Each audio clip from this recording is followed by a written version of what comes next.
This morning we're working on a 2022 Ford F-250 Super Duty and just getting ready to do a transmission service on this vehicle. This is your transmission cooler here. Antifreeze is pumped down to your cooler and your thermostat is actually in this block right here. So you can take this off here. You got two stationary bolts and one slider bolt.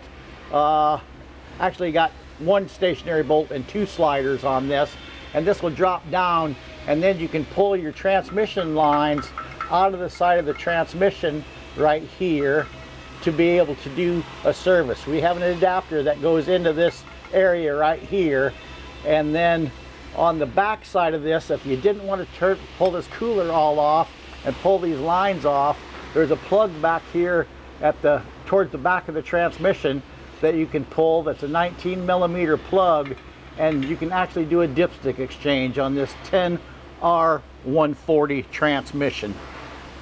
I've got a transmission case back here on the floor, so it'll be a whole lot easier to see things back here. So we're going to go from this back to that transmission case I have on the floor just for visual, so it makes things a little bit easier. Just kind of give you a little bit more of a bird's eye view of how the adapters go in. You pull the transmission lines out here, the adapter goes back into this location, you bolt it into place right here to hold this in place if you're doing an inline flush. If you're going to do a dipstick exchange, you pull out what used to be the dipstick on this transmission. You just pull out the plug now, and this dipstick tube will drop right down in there to where you can do a dipstick flush on this transmission if you have dipstick capabilities machine.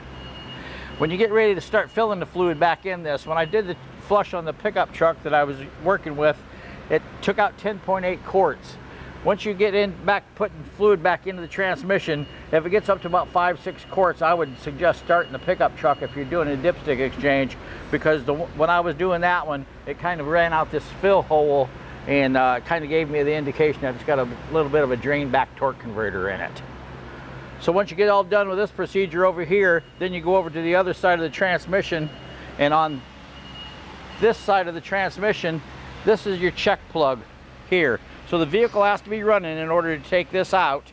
It gives you your labels of what your temperatures need to be run at, and this is where you check your level at. So what happens here is when you get all done with your flush, you go back in and start the vehicle up. The vehicle will be running if you're doing a dipstick exchange or inline, either one, and the fluid just needs to be running out of this hole just a little bit, and your fluid level is at the right indication as long as you're between these temperatures right here, 195 degrees Fahrenheit to 215 degrees Fahrenheit. And all these 10 speeds use ULV fluid, so make sure you use ULV approved fluid in these 10 speed transmissions.